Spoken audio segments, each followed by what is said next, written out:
Hello friends, কেমন আছেন? আশা করি ভালো আছেন এবং সুস্থ আছেন। প্রত্যেকেই এটাই কামনা করি। বন্ধুরা, আমাদের মধ্যে অনেকেই রাত্রেবেলা খুব বেশি পরিমাণে খাবার গ্রহণ করে থাকেন।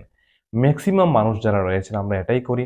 সারাদিন আমরা কাজকর্ম করি এবং রাত্রেবেলা আমরা মাছ, মাংস, ডিম, দুধ, দই, ছানা, মাখন এগুলো দিয়ে আমরা পেট ভরে আমরা ভাত খাই। কারণ সারাদিন কাজকর্ম করে রাত্রেবেলায় আমরা সময়টা বেশি পাই। কিন্তু বন্ধুরা, আজকের এই ভিডিওটা অবশ্যই আপনারা যদি ঠিক এমনভাবেই করে থাকেন, রাতের বেলা প্রচুর পরিমাণে ভাত সেবন করে থাকেন এবং প্রচুর আপনি খাবার গ্রহণ করে তারপর আপনি ঘুমাতে যান, তাহলে আজকের এই ভিডিওটা বন্ধুরা অবশ্যই আপনাদের শেষ অবধি দেখা খুব বেশি প্রয়োজন। কারণ এই ভিডিওতে আমি আলোচনা করব এই যে রাতের বেলা বেশি পরিমাণে খাবার গ্রহণ করার ফলে আপনাদের শরীরের মধ্যে ৫ থেকে ৭টি সমস্যা বন্ধুরা সৃষ্টি হতে পারে, যেগুলো মরণ ব্যাধি রূপ কিন্তু ধারণ করতে পারে। তাই অবশ্যই এই ভিডিওটা একেবারে স্কিপ না করে শেষ অবধি দেখবেন, তাহলে বুঝতে পারবেন। দেখুন, রাতের বেলা আমরা যখন খাবার খাই, খাবার খেয়ে আমরা কি করি? আমরা বন্ধুরা ঘুমিয়ে পড়ি। বেশিরভাগ মানুষ ঘুমানোর এবং রাতের খাবারের মধ্যে সময় মাত্র ৩০ মিনিট রাখেন। খাবার খেলেন, হাত মুখ ধোয়ার পর সঙ্গে সঙ্গে তারা বিছানায় গিয়ে শুয়ে পড়েন।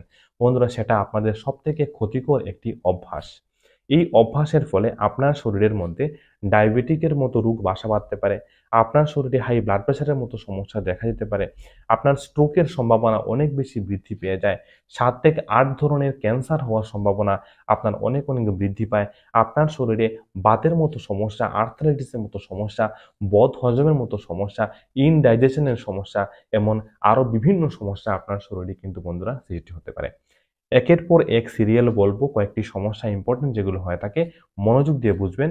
ভিডিওটা ভালো লাগলে অবশ্যই একটা লাইক করে আমাদের সঙ্গে থাকবেন। দেখুন, রাত্রেবেলা যদি আমরা বেশি করে খাবার গ্রহণ করি, বেশি খাবার কথার অর্থ হলো বেশি পরিমাণে ক্যালোরি শরীরে গ্রহণ করা। আমাদের শরীরের একজন সুস্থ মানুষের প্রায় ২ থেকে ২.৫ হাজার ক্যালোরি, যারা খুব বেশি কাজকর্ম করেন তাদের প্রয়োজন পড়ে। রাতের বেলা যখন আপনি সারাদিন কাজকর্ম করার পর যখন আপনি রাতের বেলা বেশি পরিমাণে খাবার খেয়ে ঘুমান, অতিরিক্ত মাত্রায় ক্যালোরি যখন আপনার শরীরে যায় এবং সঙ্গে সঙ্গে যখন আপনি ঘুমিয়ে পড়েন, তখন আপনার যে মেটাবলিজম রয়েছে, সেই খাবারটা হজম হওয়ার যে প্রক্রিয়াটা রয়েছে বন্ধুরা, আপনি তাড়াতাড়ি ঘুমিয়ে যাওয়ার ফলে এই প্রক্রিয়াটা বন্ধুরা স্লো হয়ে যায়। আর যার ফলে আপনার খাবার সঠিকভাবে তো হজম হয় না, তা আপনার শরীরে বিভিন্ন সমস্যা বন্ধুরা সৃষ্টি করে থাকে। তাছাড়াও বেশি পরিমাণে ক্যালোরি ইনটেক হওয়ার ফলে আপনার শরীরের মধ্যে ওবেসিটির ভাব কিন্তু দেখা দেয়। অর্থাৎ দেখবেন ধীরে ধীরে আপনার শরীরে ওজন দ্রুত বৃদ্ধি পাচ্ছে। যারাই ওজন কমাতে চাইছেন তাদেরকে আমি বলবো রাতের খাবারটা একেবারে হালকা বা আপনাদের ছেড়ে দেওয়া প্রয়োজন। যারাই রাতের খাবার বেশি গ্রহণ করেন তাদের মধ্যে এই ওভারওয়েটের সমস্যা, ওজন বেশি হওয়ার সমস্যাটা অবশ্যই কিন্তু বন্ধুরা দেখা দেয়। আর আপনারা জানেন, ওজন যাদের বৃদ্ধি পেয়ে যায় তাদের আরো বিভিন্ন সমস্যা শরীরের মধ্যে কিন্তু সৃষ্টি হয়। আমাদের যে হজম প্রক্রিয়া বা ডাইজেস্টিভ সিস্টেম রয়েছে, তার মধ্যেও বিভিন্ন সমস্যা দেখা দেয়। আপনি বেশি পরিমাণে খাবার গ্রহণ করার ফলে আমাদের ডাইজেস্টিভ সিস্টেমের উপর প্রেশারটা খুব বেশি পড়ে। আর তাতে কি হয়, বদহজমের সমস্যা আপনার সৃষ্টি হতে পারে। সকালবেলা আপনার দেখবেন গ্যাস অ্যাসিডিটি হয়ে গেছে, পেট একেবারে ভর্তি হয়ে আছে, বুক ভার লাগছে, এমন অবশ্য অনুভব হবে। তাছাড়াও বন্ধুরা, আপনার যে ডাইজেস্টিভ সিস্টেম রয়েছে সেটা স্লো হয়ে যাওয়ার ফলে হজম প্রক্রিয়াটা দিনের পর দিনে আপনার কমে আসবে এবং তাতে বিভিন্ন সময় আপনার বমি হওয়া, ইনডাইজেশন, বমির ভাব এগুলো সবসময় কিন্তু লেগে থাকবে। রাতের বেলা যখন বেশি পরিমাণে যারা ভাত সেবন করেন তাদের কিন্তু ডায়াবেটিক হওয়ার ঝুঁকিটা অনেক গুণ বৃদ্ধি পেয়ে যায়। ভাত বা মিষ্টি জাতীয় খাবার যারা বেশি গ্রহণ করেন, দেখুন মিষ্টির মধ্যে আপনারা জানেন যে তার মধ্যে চিনি দেওয়া দিয়ে তৈরি করা থাকে, আর ভাতের মধ্যে প্রচুর পরিমাণে কার্বোহাইড্রেট থাকে। এটা বেশি পরিমাণে গ্রহণ করার ফলে আপনার ইনসুলিন রেসিস্ট্যান্স হওয়ার মতো যে প্রবণতাটা সেটা কিন্তু বন্ধুরা সৃষ্টি হয়। আর তা থেকে পরবর্তী সময়ে আপনার ডায়াবেটিকের ঝুঁকিটা অনেক গুণ কিন্তু বৃদ্ধি পেয়ে যায়। বেশি পরিমাণে খাবার গ্রহণ করার ফলে আপনার স্লিপ সাইকেলের মধ্যে সমস্যা দেখা দিতে পারে। আপনি এপাশ ওপাশ ঘুরে শুতে চাইবেন, কিন্তু দেখবেন আপনার পেটটা যেন একেবারে ভর্তি বুকটা একেবারে ভারী মনে হচ্ছে। বেশি খাবার খাওয়ার ফলে বন্ধুরা এই সমস্যাটা দেখা দেয়।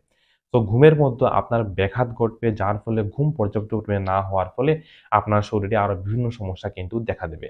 যার ফলে দেখবেন দিনের বেলায় আপনার একেবারে সারাদিন আপনার অলসতা ভাব যাবে। সারাদিন যেন পরের দিন আপনার একেবারে ক্লান্তি ভাব অনুভব হবে। অর্থাৎ আপনি নরমাল কাজকর্ম আপনি করতে পারবেন না। তো বন্ধুরা, এতগুলো সমস্যা আপনার মধ্যে দেখা যেতে পারে। তাছাড়াও এই অভ্যাসটা যাদের বেশি দিন ধরে রয়েছে তাদের ডায়াবেটিক হওয়ার ঝুঁকি বাড়ে, তাদের হাই ব্লাড প্রেশার হওয়ার ঝুঁকি বাড়ে, তাদের স্ট্রোক হওয়ার সম্ভাবনা বাড়ে, তাদের হার্টের বিভিন্ন সমস্যা হওয়ার সম্ভাবনা, মানে রক্তে কোলেস্টেরলের মাত্রা আপনার বৃদ্ধি পেতে পারে, রক্তে ট্রাইগ্লিসারাইডের মাত্রা আপনার বৃদ্ধি পেতে পারে, আপনার শরীরে একেবারে দুর্বলতা অনুভব হবে, আপনার মধ্যে অবেসিটি ভাবটা কিন্তু বন্ধুরা চলে আসবে। আপনি যে খাবার গ্রহণ করছেন সেই খাবার থেকে যে ভিটামিন এবং মিনারেলস গুলো পর্যাপ্ত পরিমাণে আপনার শরীর বন্ধুরা গ্রহণ করবে না, তাতে আপনার শরীরের মধ্যে ভিটামিন এবং মিনারেলস এর ডেফিসিয়েন্সি বন্ধুরা অবশ্যই দেখা দেবে, আর তা থেকে বিভিন্ন রোগের কিন্তু জন্ম নেবে। তাই অবশ্যই আমি প্রত্যেকটা ভিডিওতে বলতে থাকি, রাতের খাবার বয়স যখন 25 থেকে 30 এর উপরে চলে যাবে তখন রাতের খাবারটা আপনার ছেড়ে দেওয়াটাই আমি বলবো উত্তম। আর যদি খেতেই হয় তাহলে সন্ধ্যার দিকে 7টার মধ্যে আপনি অবশ্যই হালকা পরিমাণে খাবার গ্রহণ করুন এবং আপনি 10টার মধ্যে আপনি বিছানায় ঘুমাতে যান, এবং খাবার এবং ঘুমানোর মধ্যে কমপক্ষে 2 থেকে 3 ঘন্টা আপনি যদি গ্যাপ রাখেন তাহলে সেটা কিন্তু আপনার জন্য বন্ধুরা সর্বোত্তম। বন্ধুরা, আশা করি এই ভিডিওটা আপনাদের উপকারে আসবে। যারা এই রাত্রে একেবারে পেট পুরে বেশি পরিমাণে খাবার গ্রহণ করেন, তা থেকে কি রোগ হতে পারে আপনাদের শরীরে, এবং হয়তো আপনারা এই সমস্যায় ভুগছেনও, আপনি যে এই ভিডিওটা যদি আপনি দেখে থাকেন তাহলে অবশ্যই আমাকে কমেন্টে জানাবেন। বন্ধুরা, আমার সাথে কথা বলতে হলে অবশ্যই ভিডিও ডেসক্রিপশনে আমাদের হোয়াটসঅ্যাপ, ফেসবুক ইত্যাদি লিঙ্ক রয়েছে। সেখানে গিয়ে আপনার প্রশ্ন রাখতে পারেন বা আপনি কমেন্ট করতে পারেন, বা ভিডিওর কমেন্টে কমেন্ট করলে আমি অবশ্যই আপনার উত্তর দেওয়ার চেষ্টা করব। আশা করি ভিডিওটা আপনার উপকারে আসবে। ভালো লাগলে লাইক, শেয়ার এবং সাবস্ক্রাইব অবশ্যই করে দেবেন। আমার চ্যানেলের সঙ্গে থাকবেন। দেখা হচ্ছে অন্য কোনো ইম্পর্টেন্ট ভিডিওতে। অসংখ্য ধন্যবাদ। ভালো থাকুন, সুস্থ থাকুন।